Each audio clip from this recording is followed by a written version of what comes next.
ज़्यादा देर न करते हुए चलिए आज का सेशन हम स्टार्ट करते हैं। आज हम पढ़ने वाले हैं gravitation, universal law of gravitation. Universal law of gravitation.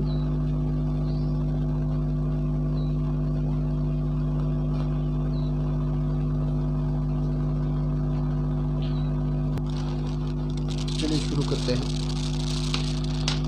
इस लॉ के तहत हमारे पास यूनिवर्सल लॉ ऑफ ग्रेविटेशन हमारे पास किसने दिया था? सर आइजैक न्यूटन ने दिया था। कब दिया था? 1687 ईस्वी में दिया था। इस लॉ के तहत according to this law every body in this universe attract each other with a force. हर कोई बॉडी जो भी हमारे पास, किसी भी बॉडी का अगर मास हमारे पास है, वो सभी बॉडीज एक दूसरे को अट्रैक्ट करती हैं, एक फोर्स लगाती है, फोर्स ऑफ अट्रैक्शन लगाती है।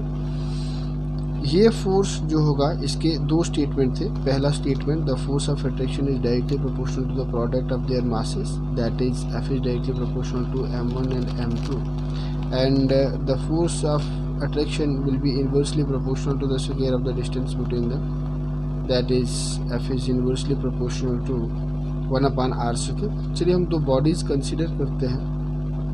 ये हमारे पास एक बॉडी है जिसका मास कैपिटल M है, और ये एक छोटी बॉडी है जिसका मास स्मॉल m है। इसका ये सेंटर है और इसका ये सेंटर है। इन दोनों के सेंटर के बीच का जो डिस्टेंस है, वो डिस्टेंस अगर r है तो कहता है फोर्स जो होगी वो डायरेक्टली प्रोपोर्शनल होगी इन दोनों के प्रोडक्ट, इनका मास और इसका मास के बराबर, and inversely proportional to the square of the distance between them. ठीक है, अगर हम इन दोनों को कंबाइन करते हैं, on combining equation first and equation second, we get, हमारे पास क्या आता है? हमारे पास आता है F is directly proportional to m small m बटे में r²। लेकिन यहाँ पर कांस्टेंट ऑफ प्रोपोर्शनलिटी इंट्रोड्यूस करना ज़रूरी है, क्योंकि एक इक्वेशन में वो हमारे पास एग्जैक्ट वैल्यू नहीं देता है। तो इन्होंने एक कांस्टेंट ऑफ प्रोपोर्शनलिटी लगाया g, जिसको हम कहते हैं ग्रेविटेशनल कांस्टेंट। ठीक है, तो ये g हमारे पास क्या है? Where g is constant of proportionality and is known as universal gravitational constant.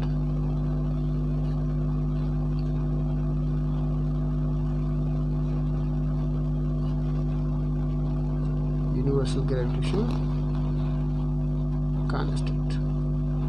जी का जो वैल्यू होता है, वो वैल्यू होता है 6.67 इंटू 10⁻⁻11। 6.67 इंटू 10⁻⁻11। अगर हम इसका SI का बात करें कि SI सिस्टम में इसका यूनिट जो होगा वो यूनिट क्या होगा, तो SI सिस्टम में इसका यूनिट है सर न्यूटन मीटर स्क्वायर पर kg square, newton meter square पर kg स्क्वायर। और अगर हम इसका CGS में बात करें कि इसका CGS सिस्टम में क्या होगा, डाइन्स सेंटीमीटर स्क्वायर पर डाइन्स सेंटीमीटर स्क्वायर पर ग्राम स्क्वायर। ठीक है, ये होगा इसका ग्रेविटेशन कांस्टेंट के दो यूनिट्स, एक SI यूनिट और एक CGS सिस्टम में। अगर हम इसके डायमेंशंस की बात करें, डायमेंशंस ऑफ G, तो डायमेंशन ऑफ G होगा m-1 L3 एंड t-2।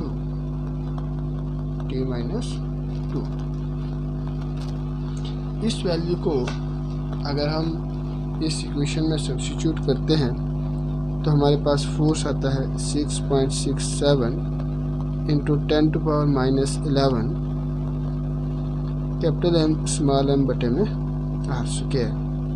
ये बन गया आपके पास यूनिवर्सल लॉ ऑफ ग्रेविटेशन।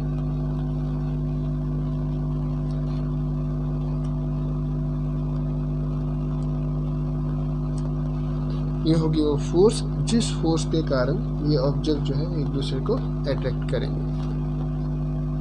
अगर हम इसका वेक्टर फॉर्म में बात करते हैं तो एफ वेक्टर होगा जी एम एम बटे में R square into R cap. लेकिन हमने पढ़ा था आर कैप क्या है, यूनिट वेक्टर है,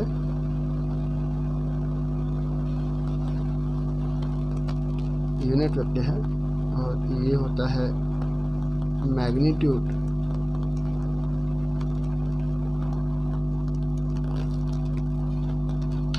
तो इस वैल्यू को अगर हम यहाँ पर डालते हैं तो एफ वेक्टर हमारे पास बनता है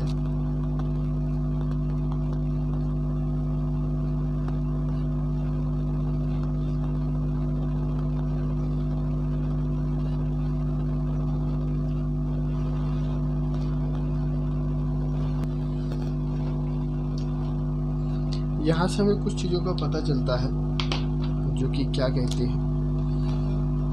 हमारे पास प्रॉपर्टीज क्या होंगी इसकी। तो प्रॉपर्टी नंबर 1 कि ये फोर्स जो होगी वो हमारे पास always towards the centred force होगी।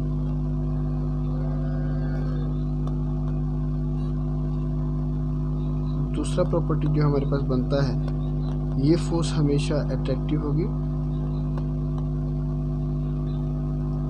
Attractive in nature. Third property जो है that is it obeys inverse square law.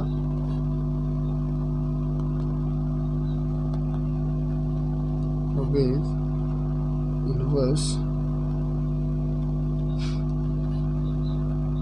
Law.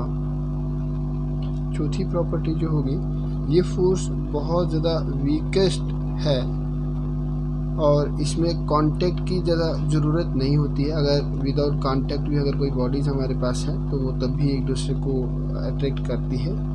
Is weakest force. और हमारे पास नॉन कांटेक्ट भी इसका है।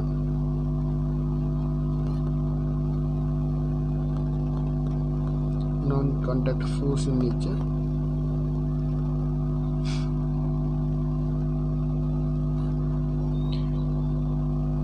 ये फोर्स जो होगी डायरेक्टली प्रोपोर्शनल होगी product of the square product of the masses, directly proportional to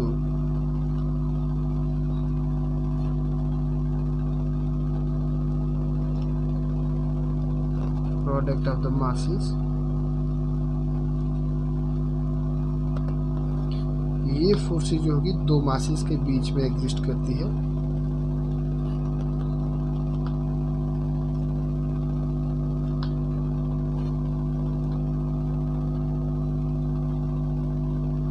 दो बॉडीज जिनका हमारे पास मास है उसके बीच में ये फोर्स एग्जिस्ट करती है। ठीक है, तो ये था हमारे पास universal law of gravitation. I hope कि आपको समझ आया होगा ग्रेविटेशन लॉ क्या कहता है और इसके क्या क्या प्रॉपर्टीज़ हैं, इस फोर्स की क्या क्या प्रॉपर्टीज़ हैं। तो आई होप कि यहीं पे हमें एंड करना चाहिए इस सेशन को। इसमें उतना खास है नहीं। इसके अगला वाला आने वाला टॉपिक है वो थोड़े से इम्पोर्टेंट है। Bye bye.